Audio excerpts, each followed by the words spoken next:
Meduso! Vidi, motiva! Questa vita! Erti შემომიტანეთ. ერთია ბატონო. ბიჭო, გავს ხუხია. მათემატიკა ვიგიდაკი რომ ანეთი. ტიტულა ბევრია. ეს რომ არ დაერეკა, არც მოვიდოდი, მაგრამ დაერეკა.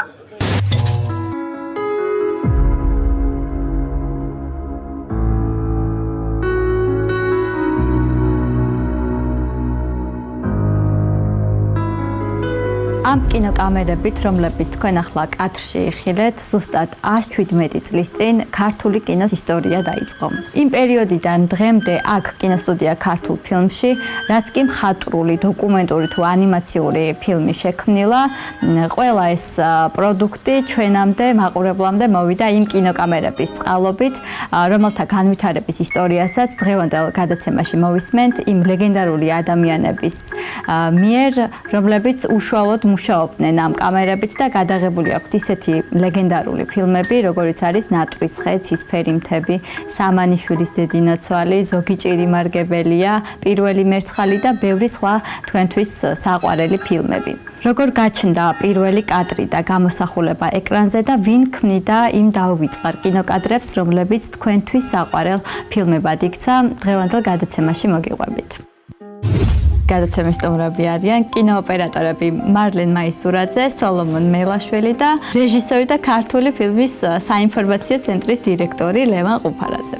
მოგესალმებით, ჩემთვის ძალიან დიდი პატივია თქვენი სტუმრობა და პირველ რიგში მიხარია რომ გაგიცნობთ მაყურებელი ამ გადაცემის საშუალებით და თქვენზე და ზოგადად თქვენს ბიოგრაფიაზე უფრო მეც გავიგებთ. შაბლონური კითხვით მინდა დავიწყო. ბატონ ლევან, ალბათ თქვენ უკეთესად გვეტყვით. პირველი კადრი და პირველი კამერა როდის გაჩნდა, ის იყო რაღაც ხის კონსტრუქციის ყუთი, რომელსაც იყენებდნენ ხოლმე გადაღებების დროს და აი რა სიჩქარე ქონდა, რამდენი მეტრი ფირი ხარჯებოდა. საკმაოდ დიდი ხნის წინანდელი ამბავი, ეს იყო 1886 წელს შეიქმნა პირველი ექსპერიმენტი საფრანგეთში. მისმა ავტორმა ვერ მოახერხა მისი დაპატენტება და ძმებმა ამ დროს ალღუ აუქეს გარკვეულ პერიოდში დროთა ცვალებადობას, შეიძინეს პატენტი და 1895 წელს აღმოსავლურ კალთაში პარიზში შედგა პირველი ჩვენება, პირველი კინო აპარატი გადაღება, რომელიც 3 ნაწილისაგან შედგებოდა, ხოლო შემდგომ ამისა ტექნოლოგიები განავითარეს მოლიმერებმა და უკვე შეიქმნა ერთი თლიანი აპარატი. ასე რომ შეიძლება ჩაითვალოს, რომ ეს პრემიერა, რომელიც შედგა 12 დეკემბრის თვეში 1895 წელს, ითვლება კინემატოგრაფიის დაბადების დღედ. აქედან თუ მიყვებით უკვე და გადმოხედოთ, საქართველოში ფაქტიურად რაღაც 15-20 წლის მერე უკვე გაჩნდა პირველი კინოპროექტორები, სადაც უკვე ხდებოდა ჩვენება ფილმებისა. ეს კინოპროექტორები ზუსტად გაჩნდა კაფეებში, რესტორნებში. მამაშვილი მორისონები ასე წარმოადგენდნენ ამას. თუმცა ესენი იყვნენ ცნობილი ქართველი პირველი კინოოპერატორის მამა და თვითონ კინოოპერატორი ალექსანდრე დიღმელოვი, იგივე დიღმელაშვილი.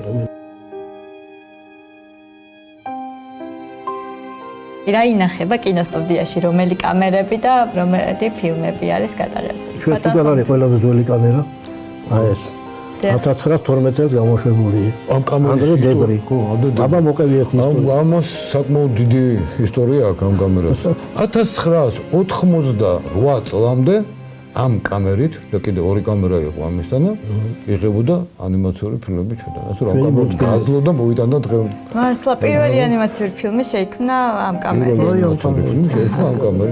რომ მოვედი პირველად რა კამერები დამხდა. იყო კონვასი, ყველაზე ცნობილი კამერა იყო კონვასი. ჯერ ტურელიანი, რომელსაც 3 ის ჰქონდა ობიექტივი და ატრიალებდი, განაიღებდი, გამოცვლიდი. მერე როდინა შემოვიდა, როდინა მთელი 70-იან წლებში როდინით მუშაობდით.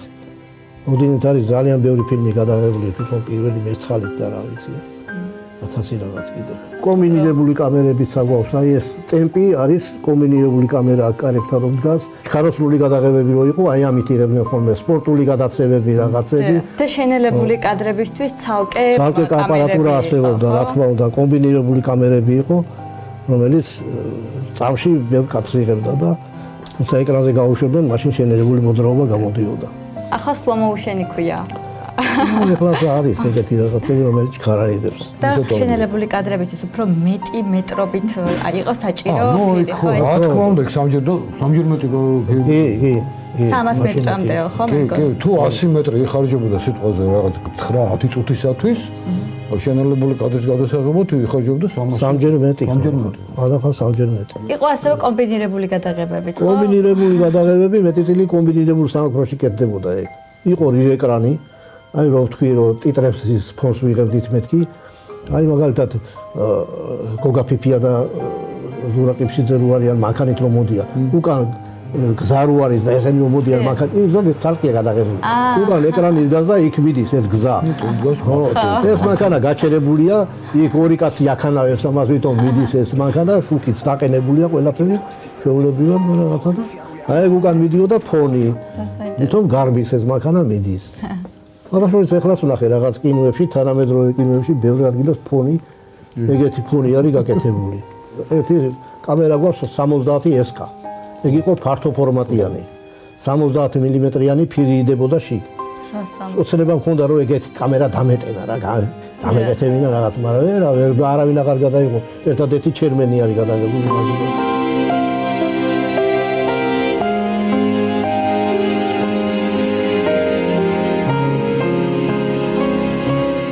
როდის გამოიყენეთ ეს კამერები? ბოლო გადაღება როდის? ბოლოს უკვე გერმანულ კამერებზე მუშაობდით, აღარ ვკადრულობდით ჩვენ კამერებს. თქვენს მერე ეს კამერები ხელში არავის აღარ აუღია, ხო? ამ კამერების აღდგენა რესტავრაცია მოტკისრაზე გადავიდა. აი მარლენმა მეთქილმა დაიწყო. ეს კამერები რო იყონეთ, დახავსებული იყო უკვე. ახლა შეიძლება დავშოთ რამის გადაღება ამ კამერებით. რატომაც არა, თუ გააკეთებ, გადაიღებს. საერთოდ კამერა არის რომ მოქმედია. აგერ კოლვასი ჭიბინდა გადაღება. მართლა? ახლა ვერ შეგვიძლია გადავიღო, ფირი დავტენოთ და გადავიღოთ. ერთი ჩქარასული კამერაც აქვს. ოღონდ ეგაც დებრია, როგორც ეს ანდრე დებრის გამოშვებული. 1920 წელს არის ეს გამოშვებული. ეს არის აი როგორც ეს ტემპი სწრაფი კადრების გადასაღებად, ისაც ეგეთი კამერა არის. თელის კამერაც 80 კილოგრამს იწონდა. არა, 18. როდინა კარგი იყო, ხელითაც შეიძლებოდა მაგით გადაღება, მაგრამ დროშბას ხელზე ვერ დააყენებდი. დროშბა იყო 80 კილო და ის 80 კილო ორი კაცი ვჭირდებოდით ხოლმე. დიდი ფიზიკური მონაცემები სჭირდებოდა ამ კამერების წარება. ღონიერი უნდა ყოფილიყო. ჩვენ უკვე ისეთ კამერებზე მუშაობდით, რომ ღონიერები გავხდით ძალიან. ვერეოდით მაგ კამერებს. სიმინდის კუნძულზე იყო გერმანიდან ჩამოდანილი კამერა და ძალიან დიდი ზუმი ესე ქონდა. ცალ-ცალკე აბზონე ყველა, ცალ-ცალკე აბზონე. 45 კილო იყო სრულად.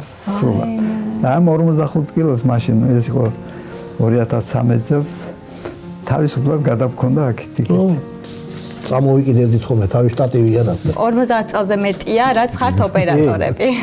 და 60-ზე მეტ ფილმში გაქვთ მონაწილეობა მიღებული. იმდენად ვრცელი ბიოგრაფია გქონდათ, თქვენ გითხარით კიდეც, რომ ზოგიერთი ფილმი აღარც კი გახსოვთ. მაინტერესებს აი პირველად როდის მოხვდით გადასაღებ მოედანზე. ბატონ მარლენ, დიდოსტატის მარჯვენაში შედგა თქვენი დებიუტი. რას ასახიერებდით ეს გითხარით? ჩვენთან იყო კინოსტუდიაში ასეთი კურსები იყო. კინოსაოპერატოროს ასისტენტების კურსები. ეგ 72 წელს. ეგ მე და სულიკო მიქ ვისწავლე დავამთავრე კურსები. იქ ვიყავიხოველების მეომარი ვიყავიხოველების რაზმში ეგრეთ წოდებული ყაზბეგში წავედი ექსპედიციაზე. იქ ვიღებდით ბატალურ სცენებს. კაცი იყო ეგრეთ წოდებული სკოლა მოფარიკაები ძველი 80-მდე ბიჭები ვიყავით. ყველას ყავდა თავისი პარტნიორი, ვისთანაც უნდა ცოტა დიდხანს უნდა ეფარიკავად, ებრძოლათ და ერთი დიდი ლეანდაგი ურიკა გაშალეს ესტაკადაზე და მიდის ბრძოლები. ამ შუა ბრძოლებში მე იქ მე ჯერ სხვაც უნდა შევხედოთ მე და ამ ბრძოლებში ეს ჩემი პარტნიორი მომიკნეს. იმაში ხედავ ეს ფაქტია და ვეძა კობა ერქვა. კობა ადექი და იღებენ ამ დროს. ბოლოს იმას უნდა მოვეკალი მე და იმან უკვე ვიღაცა მოკლა. რომ დავინახე მიწაზე აგდი ადექი კობა. და მე ანეკდოტაც წავიდა. შემდეგ იყო უკვე ნატვისხე, ხო, თენგიზ აბულაძესთან. მან ხო განათებლად ბევრი ფილმები იყო იქ. იყო შაშუმ გალობელი ბევრი. მოიტაცეს თამარ-ქალი. რამდენი წლის იყავით მაშინ ბატონო მარლენ? მაშინ არ ვიყავი პატარა 25 წლის. თქვენი ბიოგრაფიიდან ერთ-ერთი ალბათ თქვენთვისაც ძალიან მნიშვნელოვანი ფილმი არის, ეს არის ცისფერი მთები, კინოკლასიკა, რომელიც ყველას ძალიან გვიყვარს და ალბათ ამაყობთ, რომ თქვენც მიგიძღვით წვლილი აი ამ ფილმის შექმნაში. აი მინდა გაიხსენოთ, აი თვითონ ეს სცენა, ეს ადგილი, ეს რედაქცია სად იყო, როგორ ეწყობოდა ეს დეკორაციები?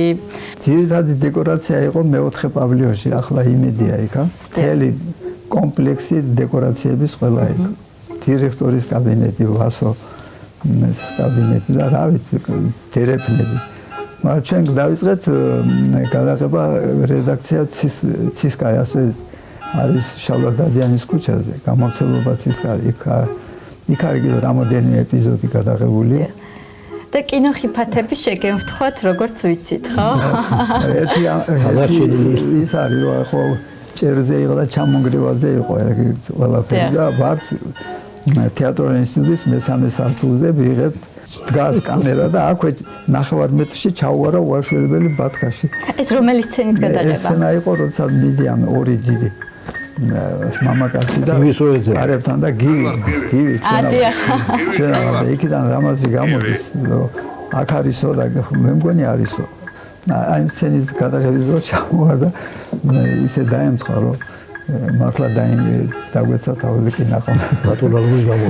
ბოლო სცენა იყო ყველაზე რთული ალბათ, ხო? მე კიდე ვიტკინავ ესე მითხარ. ეგ იყო ბოლო სცენა, სააქტო დარბაზში ცეკვა თამაში რო არის, კედელი გაიხსნება და გარბიან ყველა. ჯერ გადის სცენი იმიდან დარბაზიდან, მე ხვდებით კამერით ლევან ბადაშოს ხელში უკავია ესეთი ხელის კამერა კონვასი, მე ფოკუსი გადამყავს და მორბის ყველა ჩვენსკენ კამერისკენ გაიქცევიან ჯერ მარცხნივ, არა აქით არა გასასვლელი მე აქით გაიქცევა მე ეს რო იროდიონი რო არის დაბრუნდა ქუდი დაფჩაო და შევა მიყვება ვანიჩკა ბრუნდებია უკან ჩამოცვინდება ეს ისა მე აქედან გავახვევენ მარჯვე იქაც ჩამოცვინდება გაანათებს ძალიან კაი ლამაზი კადრია და ახლა დამთავრდა ეს გადაღება 4 დუბლი გადავიღეთ ეს თავიდან აწყობა თავიდან ის ყველაფერი და ეკრანზე უყურებთ ახლა ელდარ შეგა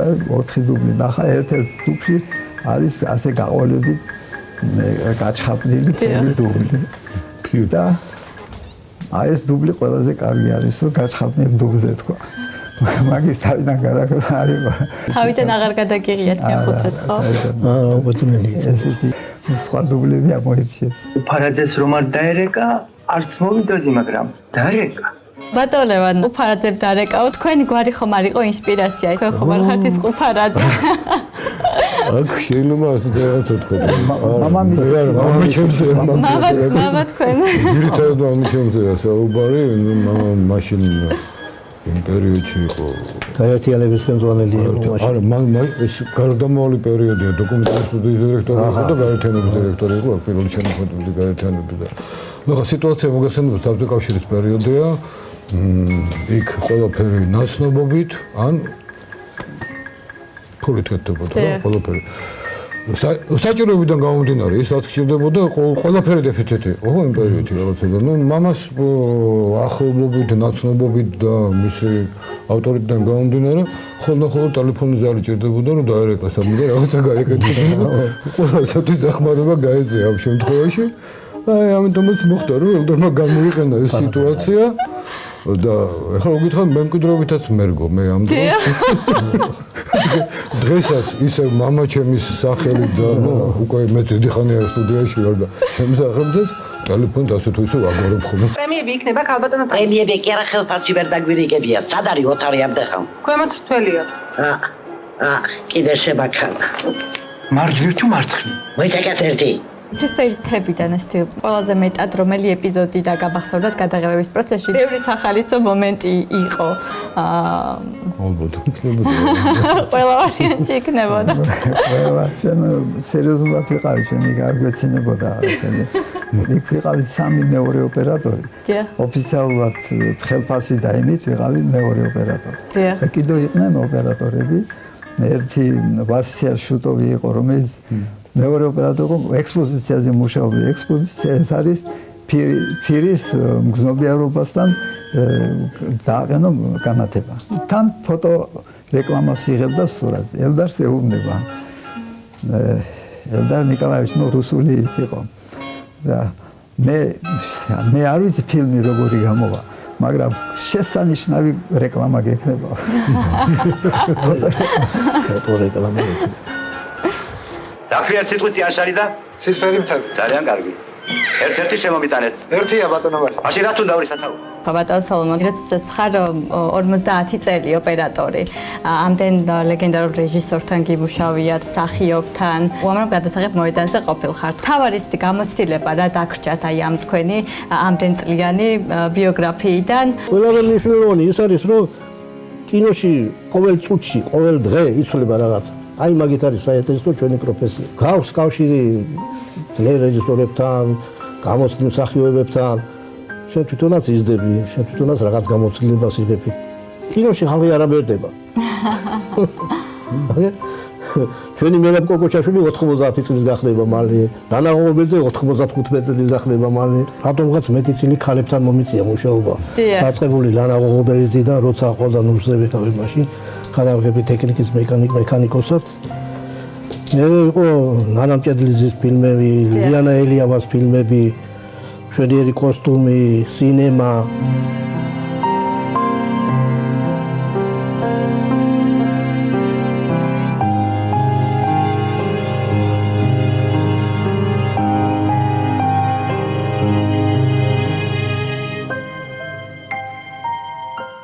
თქვენი ერთ-ერთი ფილმი იყო პირველი მერცხალი, ხო? პირველი მერცხალი ნანა მჭედლიძესთან. ფეხბურთის გადაღება ზოგადად ეს სპეციფიურია ძალიან. ძალიან. მით უმეტეს ამ კამერებით უფრო ძალიან მეტად კარგი რთული კონსულტანტი ყავდა იქ ბორის პაიჭაძე, ჩვენი ლეგენდარული ფეხბურთელი. და გვასწავლიდა რაღაცებს. ხო, როგორ იღებდით აი ამ ფეხბურთის სცენებს, თამაშის სცენებს? თამაშის სცენებს ძალიან რთული გადასაღები იყო, მეტწილად ორი კამერით ვიღებდით ხოლმე. თავარი კამერა იყო როდინა ეგრე ერქვა ჩვენი. ძველი კამერა 70-იან წლებში. მეორე იყო კონვასი, კონვასითაც ვიღებდით ხოლმე, კონვას ავტომატი, რომელიც ჩვენი დოკუმენტალისტების ყველაზე საყვარელი კამერა იყო. მთელი მსოფლიო აქვს მაგ კამერით შემოვლი. აი დინამიკაში და მოძრაობაში ეს კონვასი იყო. მართლა შეუდარებელი იყო. კი. უნდა ეგრეთ წოდებული ტურელი, რომელთაც ობიექტივებს სწრაფად ვფლიდი. სამი ობიექტივი ჰქონდა ზედაყენებული და სწრაფად შეიძლებოდა გამოცვლა. ძალიან ხმაურიანი კამერა იყო და ყველას ეშინოდა ხოლმე ბაგაჟს ჩავთავდნენ. კაკეთით გარბოდა ხალხი. ეგ იყო სტაციონარული კამერები. ეგეთი დიდი კამერები იყო პავილიონში მეტი პავილიონში, სადაც სინქრონულ კამერებს ვეძახდით მაგას. რომელიც სიმღერები იმითი გადაიღებოდა ხოლმე სიმღერები. ხმად და გამოსახულობთ ერთდროულად ფონოგრამა მიდიოდა ხოლმე და ამ ფონოგრამაზე მსახიობები პისაღებდნენ ხოლმე და როგორც ახლა ხდება, ეგრე ხდება ყველა. ჯერ მარტო მსახიობები იყვნენ ძალიან კარგები. ბევრი მსახიობი ყავდა აწყებული, რა ვიცი, დოდო აბაშიძე, თვითონ ბორის პაიჭაძე, გურამ ლოთქიფანიძე, გურამ ფისწყალავა. მოკლედ სამსახიობო შემადგენლობა ძალიან ძლიერი იყო. ნანა მჭედლიძე თვითონ სასწაული ხალი იყო. ასწაული ისეთი, ყველას უყვირდა როგორ ფეხბურთზე ხალი როგორ იღებს კინოსო გაგიდე, ხალის გადაღებული ფეხბურთზე როგორ გაეხსად გაგონილა ხალი და ფეხბურთიო, ყველას უყვირდა, მაგრამ ფილმი გადაიღო სასწაული. ნუ ყველას მოეწონა ვინც ნახა ფეხბურთის სპეციალისტებს და კინემატოგრაფისტებს გაგიჟდნენ ეგეთი ფილმი არც გადაღებულა მეგონი ფეხბურთზე. ერთი ეგ იყო რომ უთი და მოედანი რო გადაიღო გულე ყველა იყო და მე ეს იყო ალბათ პირველი მერცხალი.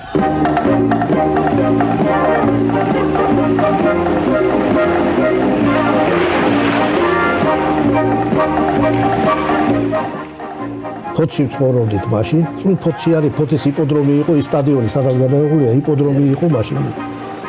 იმ სტადიონზე ვიღებდი. პენალტი პასტებს როგორ იღებთ? ერთ თუფში იღებდით, აი დოდო აბაშიძის დუქში პენალტი. დუქში არ არსებობდა გადაღება. აი მოგვიყევით ეს პროცესი, ხო? ეს სცენა უშუალოდ როგორ გადაიღეთ, აი დოდო აბაშიძე არ ყავს. ნუ აბაშიძე დადექით ვისაც გინდა თუ რომ უგნება რა. დიახ. ცა ნახევარი ძალით დავარტყავო დადექით. ხო. ეს მაშინ სასწაული კარგი ის იყო. ხვიჩა რო გადავიღეთ პირველად ხვიჩა ქარცხია მეკარე. დიახ. ხო და ნახევარი ძალით დავარტყავო და ნახევარი ძალით თელი ძალით დაუტყავ. მართლა ეგეთი მოხდა ბურთი რაღაცა და ინა მართლა ცუდად გახდა.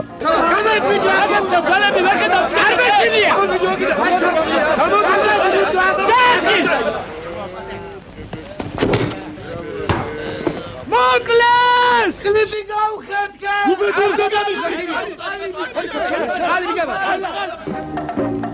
მართლა მოხდა ის ბურთი? კი, აბა. მან იყო კიდე იპოლიტე ფიჩია იყო სასწაული კარგი.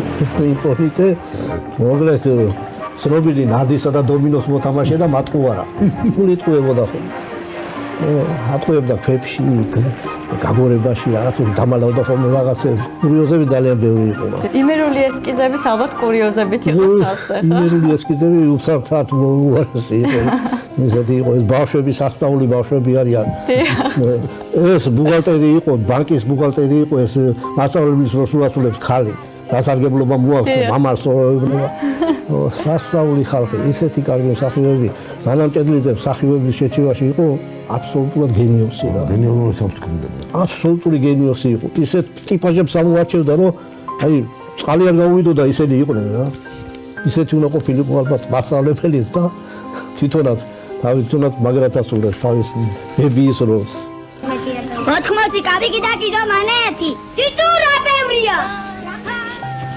გასვენების პერიოდი რო იყო კოჭლიკაცი რომ მოდის ესე მსახიობი იყო ეგ თერჯოლის თეატრის მსახიობი იყო და შეშლებოდა ხოლმე ხან ერთი ფეხით კოჭლობდა ხან მეორეთი ვერ გაიგებდი რომ ერთი ფეხით კოჭლობდა ესე მოდიოდა ეს მეორე რო ადგება მიცვალებული და რო გარბიან იქ ჩვენი ჯგუფის დირექტორის და მეორე ერთის გარბის იქა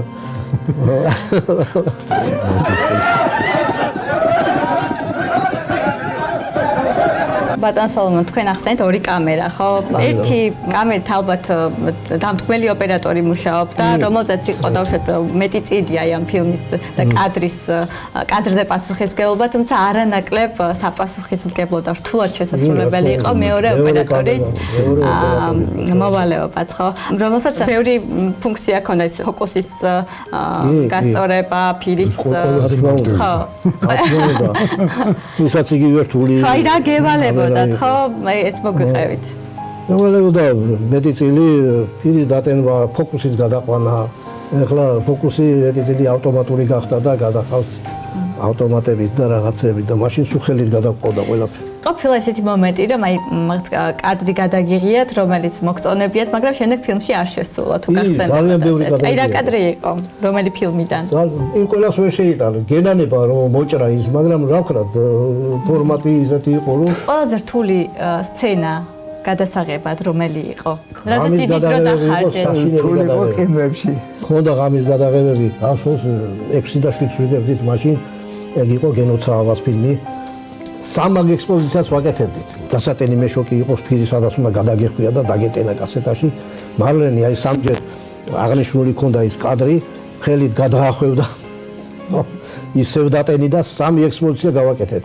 და მე რომ მოვჭით ამ გადაღებას გენოცავა გვეუბნება. აცო ამის გაკეთებაო თუ კომპიუტერი ძალიან ადვილი ყოფილა. რაღაც ბატონები შედალოცი აბერხა.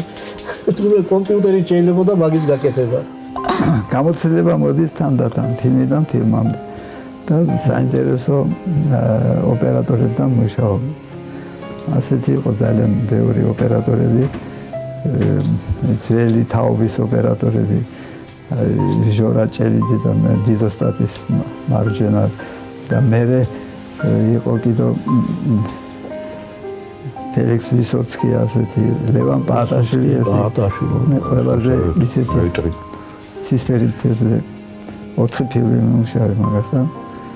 ძალიან ხასიათი ძალიან რთული ადამიანი. მართლა. ძალიან რთული. ბევრი ხმენია მის პროფესიონალიზმზე. ნუ სოფლიო მნიშვნელობის ოპერატორია მარტო საქართველოსთან არა საერთოდ. ხო, ფერს უნდა და მასთან მუშაობ ეს კარგი. დიდხანს მოსკოვში იქ ცხოვრობდა და იქ იღებდა ფილმებს. რითი იყო გამორჩეული მუშაობის პროცესში? გამოსახული კომპოზიციას, განსხვავებული კომპოზიცია ჰქონდა თუ და დააკვირდეთ მაგათ ფილმს. ყველა დეტალი დამუშავებული იყო. განათება უმაღლეს დონეზე დაყენებული, შუქჩრდილები, თამაში, ეს თითქმის ბეწვირო ყოფილიყო, იმასაც სინათლეს აყენებდა, რომ კარგად გამოჩენილი. მე ეი მაესტროზე მუშაობდი პაატაშვილთან. აი სათბურში რო არიანი ვანიჩკა საყვარელიძე და ორი მოხუცებული ქალი რო არის რომიდის ეს ამირიძე თენგიზი იქ წვიმაში გალომპული და იქ გადაღება ქონდა ღამის გადაღებები ქონდა თითქმის თვეზე მეტი დღისით მეძინა ღამე მუშაობდი და იქ სინათლეს აყენებდა რაღაც სასწაულად აი ყველაფერზე აი ყველა პატარა დეტალებიც კი გამოყვანილი ჩანს აი სულ ყველაფერი ჩანს იქ არაფერი არ არის დაკარგული. ეგეთი ლინზები ქონდა, ნახევარ ლინზები, აი მაგალითად აქ თუ ესე იღებდა იქით ვიღაცა არის ვერზე. აქ ფოკუსი თუ არის, ის აღარ არის ფოკუსი. ისეთი ლინზები ქონდა, რომ ამაზე დაყენებული, იმაზე იყო დაყენებული ფოკუსი და აქ ქონდა ნახევარ მეტრიანი ან მეტრიანი ლინზა დაყენებული. ესაც ფოკუსი იყო და ისაც ფოკუსი იყო, ორივე ფოკუსი იყო. ეგ არის კინოს პრინციპის დარღვევა. აი არ არსებობს ეგეთი რაღაცა და მაგეთი რაღაცებს აკეთებდა ხოლმე. ექსპერიმენტებს აკეთებდა. ძალიან ბევრი ექსპერიმენტებს აკეთებდნენ, მაგარ მოიგონა პირველად სტუდიაში ფირის ასე დახმარება დანათება. აი რაღაცა რომ ძნობიარობა იზრდებოდა მაგ დროს და უფრო ხარისხიანი ხდებოდა ფირი. მაგან გააკეთა პირველად ეგ აპარატი რაღაცა ფირის განათება. ზოგადად თქვენ საქმიანობაზე განათებას ძალიან დიდი მნიშვნელობა აქვს. რა თქმა უნდა, ოპერატორი ეგ არის, შუქი, ჩრდილები, განათება. მე ძალიან ძნობიარია მაგხარ. აი ნახევარ ტონებსაც კი იღებს. აი ციფრულზე ის ნახევარ ტონები არ აჩა. თქვენი ყველაზე საყვარელი კინოკადრი. ყველა კაი კადრები ქონდა. ყველა საყვარელი იყო. ყველა კადრი. როგორც ის ზახია ხოლმე რა პოეტები, მწერლები, ეს ჩემი შვილია და რა თქმა უნდა ყოველთვის ეს მეყვარება, ყველა მიყვარს. ჩვენი კადრებიც ეგეთი იყო. ზოგიერთი კადრი ესეთი იყო, რომ არ მოგწონდა, მაგრამ საჭირო იყო იმ მომენტში, რასაც ვიღებდით იმ კადრებს. გამორჩეული მაინც. ერთი კადრი. გამორჩეული სასწაული კადრები ქონდა გზაში მიზაკენ მაგ კინოზე. ისეთი კადრები, საშა იყო მაგპრივ რაღაც საოცარი არსება, რაღაც საოცარი პიროვნება იყო საშა. ისეთი კადრები ქონდა. აი, ყველა კადრი მოძრაობაშია გადაღებული. 1 სანტიმეტრის რო გავგორებული იყავით იმ რელსებზე, გორდებოდით იმას. ყველა ერთი ეპიზოდი ერთი მიმართულებით იყო მოძრაობა, მეორე ეპიზოდი მეორე მიმართულებით, ან პირდაპირ, ან უკან, ან გვერდზე, ან სულ მოძრაობაში არის ფილმი გადაღებული. ერთი კადრი არ არის ისეთი რომ მოძრაობა არ იყოს. სულ დინამიკაშია გადაღებული, რომ ეხლა იმდენი დახმარე ტექნიკა არსებობს. მაშინ არა რელსის ქვეშ ხანდახან ქვა შეგვიდვია ხოლმე რომ გაგვესწორებინა რაღაცა და ქვაზე დახოვული რაღაცა ვილი ყოფილიყო ხანდახან ტასაც მესუნდევთ იქ რაღაცა და ეგ პატარ მარლენ თქვენ ტაძრის გამორჩევა ძალიან რთულია. უბრალოდ ფილმი შეიძლება რომ იყოს ასეთი. მოსაქმედი და ძალიან ხო არა ყველაზე გასახსენებლად ალბათ როგორც პირველი როგორც ოპერატორის ასე ნატურის ხეა. აი ჯგუფი კარგი გარემო იყო გადაღების საოპერატორო ჯგუფიც კარგი იყო და ასე. თანამედროვე კამერებთანაც გიმუშავიათ და ახლა რომ გადაგეღოთ ის ფილმები, რაც გადაიღეთ ფირზე. როგორ ფიქრობთ, დავშვათ რა განსხვავება იქნებოდა? ნაკლები დრო დაგეხარჯებოდა, ხარისხი როგორი ცვლილება იქნებოდა? დრო ნაკლები დაიხარჯებოდა, უფრო სულუქი კამერებია, უფრო მოსახერხებელია. არის მონიტორები ზედ, მაშინვე უყურებენ გამოსახულებას და აღარ ელოდები, როდის გამჟღავდება ის ფირი, როდის მოვა, ელოდები ვაიმე თუ რაღაცა წუნი იყოს რაღაცა და მაგაზე შეშინებული ხარ ფირი ხანდახან იფხაჭენებოდა ხოლმე. ეხლა არაფერი არ იფხაჭენება. რა ციფრული გამოსახულებაა და დიახ, თუმცა ბატონო ლევან თქვენ მე მინდა გითხრათ ამ მომენტისაც ამ სიტუაციიდან გამომდინარე, გადაღება შეიძლება გაადვილებული იყოს, მაგრამ ну, რა ვქნათ, რეტროგრადად ჩამთვალეთ და მე მაინც გონია რომ ის გამოსახულება, ის ფირის სიღრმე და ის მხატვრულობა, რა თქმა უნდა, რაც არ უნდა წინ წავიდეს ტექნოლოგიები, ну, ყოველთვის წავიდეს, მაგრამ რაც არ უნდა წინ წავიდეს ტექნოლოგიები, არ ექნება. კი, უკვე მიღწეულია გამოსახულების ვაკამდე ამგონი გაზრდა.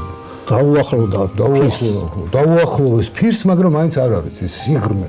ის ცოცხალი იყო ის კამერა, მუშაობდა, ხმაისმოდა იმისი. კამერა ცოცხალი იყო და გამოსახულებაც ბევრად ცოცხალი იყო. მხატვრულ ფილმისთვის მე არ ვაღიარებ საერთოდ ციფრულ გამოსახულება, ეს არის კატასტროფა.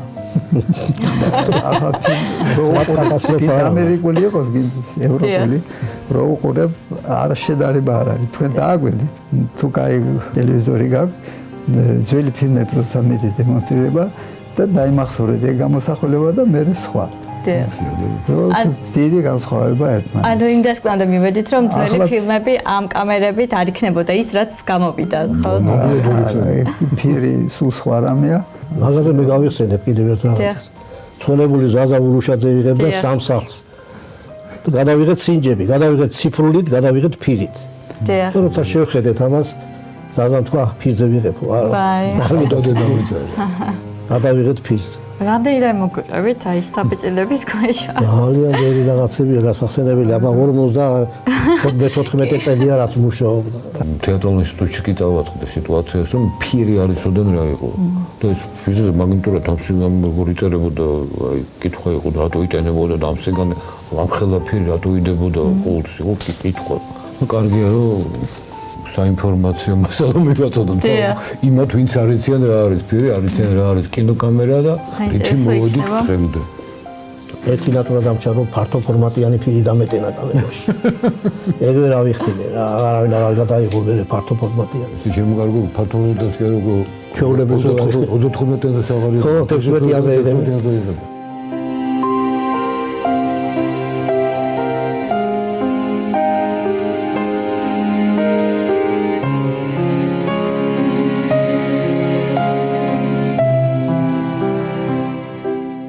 დიდი მადლობა ამ კინოისტორიების გახსენებისთვის. ჩვენი საყვარელი ფილმებიდან ბევრი ახალი რამ გავიგეთ. საინტერესოდ ისაუბრეთ. მადლობა თქვენ. მადლობა. და დიდი მადლობა რომ ესეთი კინოისტორია დაგვიტოვეთ. მადლობა თქვენ. მადლობა.